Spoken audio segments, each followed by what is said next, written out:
Hi guys, it's Tammy from Shrinking Violet DS, and today is Friday, June 16th. And it's going to be a quick video because I'm out and about trying to get ready for a pool party for 15 14-year-old boys tomorrow. And it's still raining in Oregon. But tomorrow it's supposed to just be partly cloudy and 74. So fingers crossed for me, guys, that I don't have a rainy pool party with a bunch of kids. Anyway, stats. I am 5'4", 46 years old. I started my pre-op diet on February 19th at 260 pounds. Had my surgery on March 9th at 248 pounds. Came to you last week on June 7th at 200.2 pounds. And today on June 16th, I weigh 196.8. Yay! I finally broke the 200-pound mark and I'm in Wonderland. And I'm enough in it now that I feel comfortable that, fingers crossed, I'll never see 200 again. At first, when I first dropped below, I dropped to 198.6 and I was thinking, ooh, one bad water day and I'm back to 200. So I actually didn't weigh for a couple of days, which is really unusual for me. I weigh every day like clockwork. But I gave myself a couple of days because I just did not want to take that hit if it said 200 again. So, oh, and I forgot to say, I had the traditional duodenal switch at Mexicali Bariatric with Dr. Antonio Esquera. So, as far as updates, I can eat! Finally! Oh my goodness, it would have been nice if this had happened right before my cruise, but no, it didn't. But I'm at 14 weeks as of yesterday, and I actually ate what was a pretty normal meal last night. We take the kids to sushi every Thursday night, and I had a sushi roll that comes in 6 pieces. I ate 5 of them. And I ate 5 edamame pods, and I ate 1 slice of salmon sashimi. And I was perfectly happy. I didn't feel gross or anything. I took most of the rice from the outside of the sushi roll off, but the stuff that was in the inside, I just left. My carbs are so low that I don't actually worry about that. And that particular sushi roll has a cream sauce baked on top of it. And so it's got lots of good fat in it, and it also has salmon and real crab and stuff. So it's got good fat, good protein. So the few carbs that are in that, probably an eighth of an ounce of rice, I just wasn't too worried about. So yeah, that was exciting. That was the first time I felt like I had a meal out, or just a meal period, since surgery, where if somebody didn't know I had had surgery, they wouldn't think that I was eating strangely, or they would just think I was a light eater. It just seemed normal. I didn't have to, take an hour and a half to eat that amount. We were in and out in an hour. It was great. I'm really happy about that. And I'm happy because tonight we have friends coming down who will be staying with us for the weekend, with their girls, and they know that I've had surgery. They're one of the few people I can count probably on 2 hands that know. So they know, but this will be the first time they've seen me since I can eat, because the last few times they've been here, it's been a lot of protein shakes and very little food. So we're going out tonight either for pizza or Five Guys burgers and fries. And so if we go to pizza, I just scrape the top off and eat the toppings. If we go to Five Guys, I just take the bun off. So yeah, I'm very excited. I should be able to eat a fairly normal, decent amount. And yesterday when I weighed in the morning, I weighed 198 even, and so 196.8 today.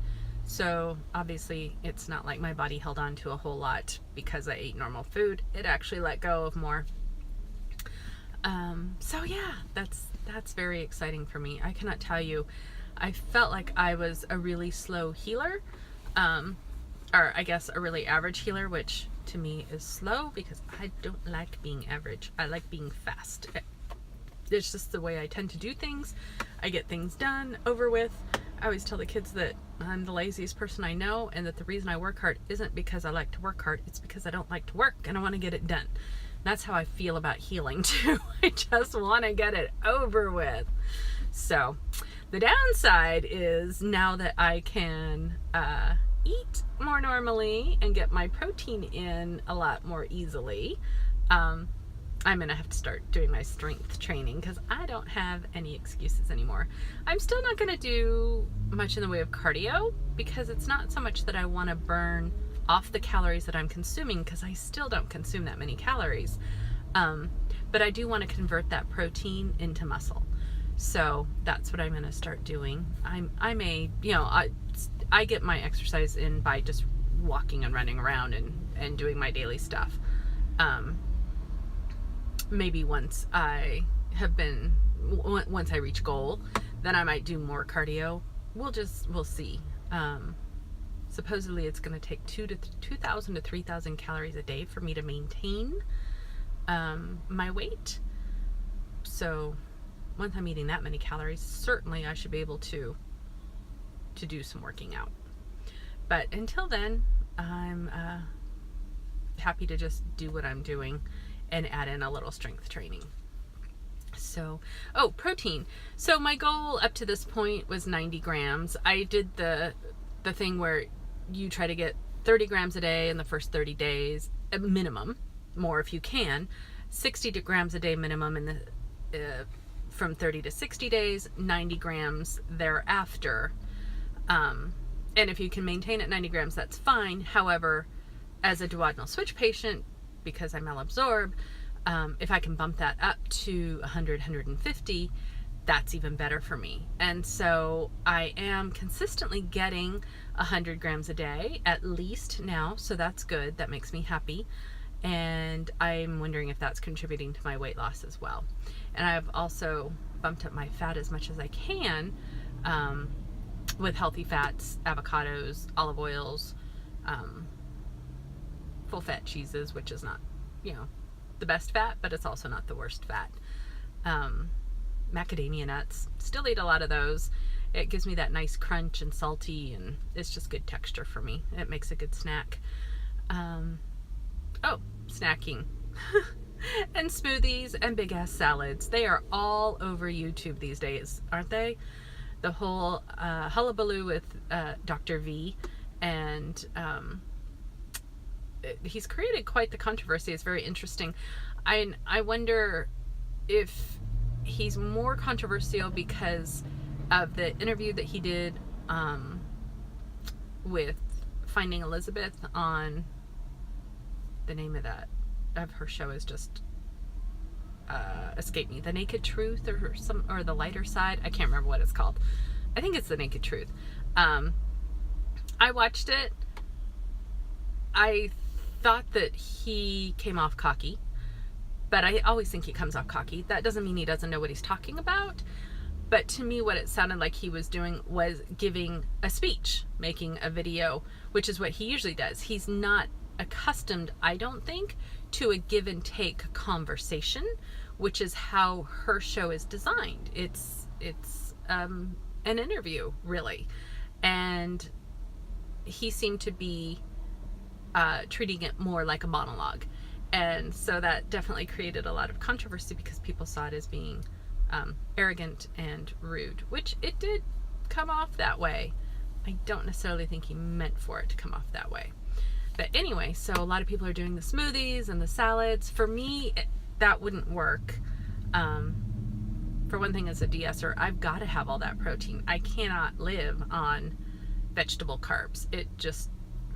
I would literally die.